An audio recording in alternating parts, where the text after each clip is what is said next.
You remember the secondary school friend that you had who was quite good looking, nice face, nice skin, nice hair, and then when he hit puberty, he just became better looking. He has a younger brother now, same thing, secondary school, normal looking, and then when he hit puberty, he just become really solid looking. If you think you're watching the wrong video, nope, you are wrong. This is the right video. This is not the F-PACE video. This is the Jaguar E-PACE. And if you think that the Jaguar F-PACE is far too big for you, well, there's always the E-PACE that you can consider. And just like the Jaguar F-PACE, the E-PACE has updated its grille right here. This, like the F-PACE, like I said before, is heritage inspired. So you get the shape of what the Jaguar badge used to be like. So some history behind that. Now this being the E-PACE means that it's the younger kid, you know, of the Jaguar F-PACE. And it has gotten its nickname, the Cup.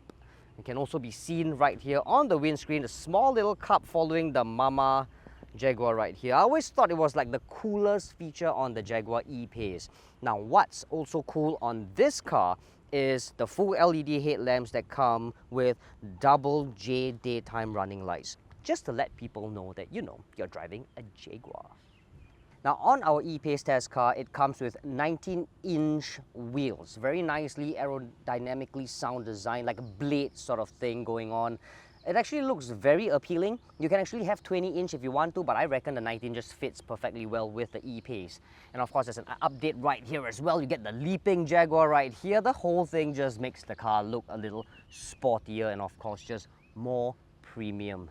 And this, of course, is the entire width and height of the car. It's not big. This is, after all, a compact SUV, which means it's easier to park. It's probably easier to maneuver around tight spaces as well. Now, like the Jaguar F-PACE that we reviewed before, the taillights of the E-PACE, you get this chicane design sort of that reminds you of a racetrack. It's now not as chunkier, it's now not as big, not in your face, it now has been streamlined, it just looks very slick, very modern, and of course you get the E-PACE moniker right here. For the past several days, people have been coming up to me and say, you know, they are asking, is this the electric Jaguar SUV because of the E? No, it's not. The electric Jaguar is the I-PACE. The E-PACE, again, is a compact SUV, petrol-driven, no less. Open the boot up like this, and you are faced with 494 liters worth of boot capacity. It's not the best in its class, hence it will not pass the anti-trolley length test, but it will still fit the luggage and the trolley with ease, and of course you can still have enough space to put your barang, your shoes and your clothes and whatnot. Now, to have a better view of it, this is what 494 liters worth of boot space is. You get all the hooks, right? Solid hooks right here. You get 12-volt socket system right here, more hooks for your tapao food, and another pocket right here where you can, you know, store whatever you want to store. There are no hooks or cranks or nooks to just knock the rear seats down. You'll have to do it manually. It doesn't fold 60-40. The E-PACE folds down 40-20-40. So it's highly customizable depending on what you want to do with it and how and where you are going with it.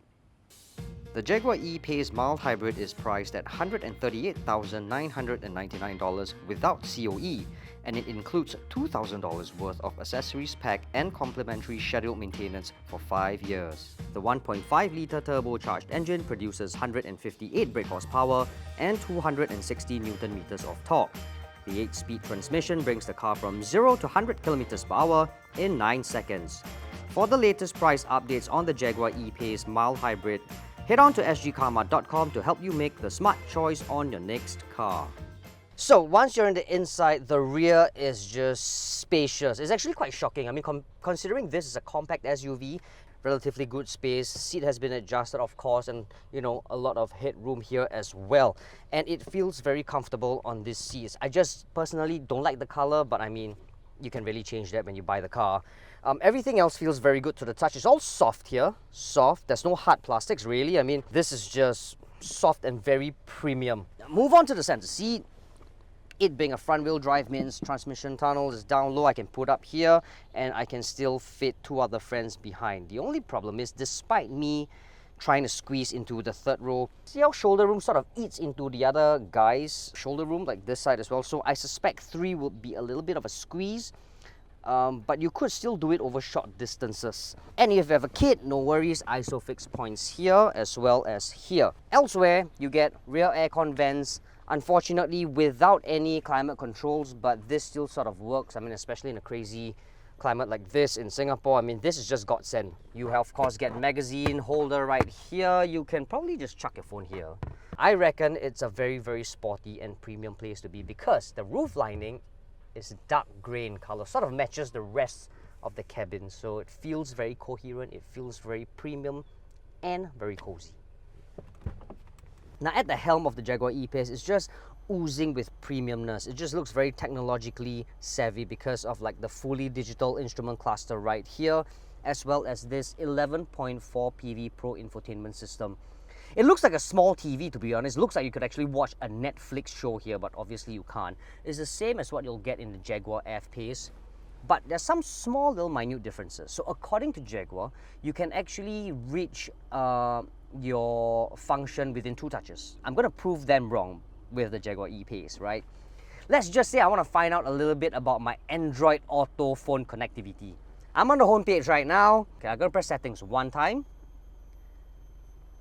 2 time, connectivity, Android phone setting 3 times. See that? It took me 3 touches to get there, man. Jaguar, cheeky monkey. But that's it. Everything else is realistically, everything else is within 2 touches, right? So I can get all there's like a quick option in the settings. So if I go to the quick option right here, your auto brake hole is within the screen, is not anywhere, it's not as a physical button. You can get to your media, you can get to your, I don't know, you get to your radio station. It's just very straightforward, and the best part of all is crisp, it's clear, and it's very, very fast. And here's a slight difference between this and the Jaguar F-PACE. Now the start-stop function is a physical button right here on the E-PACE. The F-PACE, on the other hand, has that start-stop button within the screen. So this sort of makes the E-PACE a little bit more convenient, a little bit more functional. Now right below it, the aircon speed and the temperature has been merged into one rotary knob right here. So I pull this up, see the numbers right here, this is the aircon fan speed. But if I push it back in, it's just to adjust the temperature. So this function just sort of allows the center console to be very clean, devoided of all the unnecessary buttons and controls. And the good thing is it's still a control, so it's still very, very cool. Centerpiece right here gives you haptic feedback when you press the buttons, so you know that you are actually pressing the buttons here. This is a wireless charging pad. You can just throw your phone right there and it will just charge your phone. And when it comes to attention to details, I think the Jaguar has gotten spot on, because the charging pad is actually a design of a Jaguar's body print. This right here is a suede line gear lever, very cool, very nice, very slick, very premium, and of course you get this E-PACE badge right here to tell you that you're driving an E-PACE. Cup holders right here, and of course you've got more stuff below. You get USB and USB-C ports right here, and it's very, very deep. So if you actually don't want to use the cup holders, you can just take it out like this and you have like a huge amount of space. You can put a lot of stuff inside there. If not, you can just put this back in. Only question is, can this car drive as sporty as it really looks? One way to find out.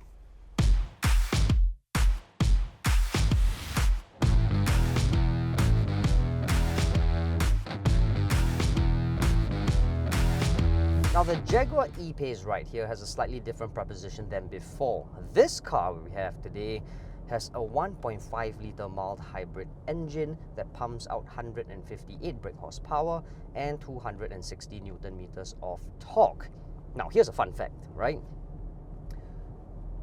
Apart from the rest of the models in Jaguar's lineup, or rather most of the models in Jaguar's lineup, the E-PACE is a front-wheel driven car, so all the power is sent to the front wheel.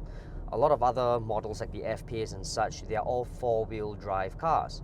There's only another model that's front-wheel driven in Jaguar's lineup, and that is the Jaguar X-Type. So maybe this can probably give you, I don't know, some boasting rights, you know, oh, I have a front-wheel driven E-PACE, if that makes you feel better. But on a more serious note, this car is relatively down on power on paper, at 158 brake horsepower, comparing it to its predecessor, which had a 2-liter engine and which had some, 245 brake horsepower, this is really down by a lot. But thankfully, it is no slouch. So I can actually still overtake with relative ease, and it doesn't even sound strained. It actually sounds quite good when you extend the throttle. So if I can just extend it like this, see, it actually feels relatively confident. You can do a lot of overtaking with ease, and it's fuss-free, and that's what I really like. More relevantly, for this car, despite it being on 20-inch wheels, manages to soak up all the bumps and ruts with absolute ease. I mean, you feel the roughest surfaces there, especially when you're around construction sites. You do feel it, but it's not to the point of being uncomfortable. The passengers won't be complaining, that's one thing for sure. And the best thing of all is road noise are kept well at bay. I think the insulation is really top-notch. Sort of reminds you that this isn't just any run-of-the-mill compact SUV. It is, after all, a Jaguar E-PACE.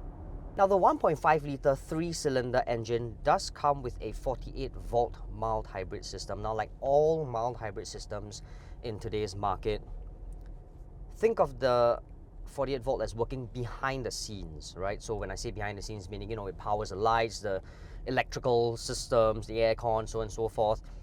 But where it really differentiates itself is, and you feel it, is that when you're piloting the E-PACE, the 48-volt helps to bridge or minimize the turbo lag.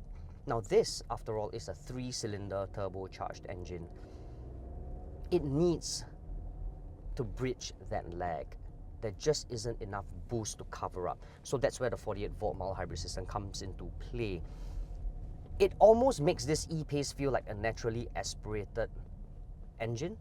Off the line, filter lane, merging lanes, it's almost immediate when you floor the accelerator pedal. So there's not a need for any timing, you know, to calculate the lag before you merge into lanes and stuff like that. So it sort of makes the whole driving experience a little bit more friendlier, I would reckon.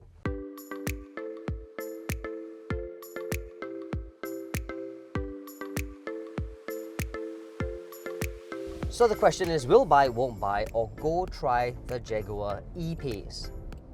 I reckon you should go try the car. There's a lot of things going for this car. I do understand that a compact SUV such as the E-PACE drives better. It's easier to maneuver. It's even easier to park, arguably. And a lot of people would just feel a lot more comfortable with a car like this one. Hence, I say you should go try, see if it really fits you and your family's needs. So that's the review of the Jaguar E-PACE. Thank you very much for watching. Hope you guys enjoyed the video as much as I've driven the car. Please do share this video with your friends and family, and don't forget to like and subscribe to our YouTube channel and comment in the comment box below to let us know whether or not you will buy, won't buy, or go try the Jaguar E-PACE. You can also follow us on TikTok at sgCarMart. In the meantime, stay safe, be well,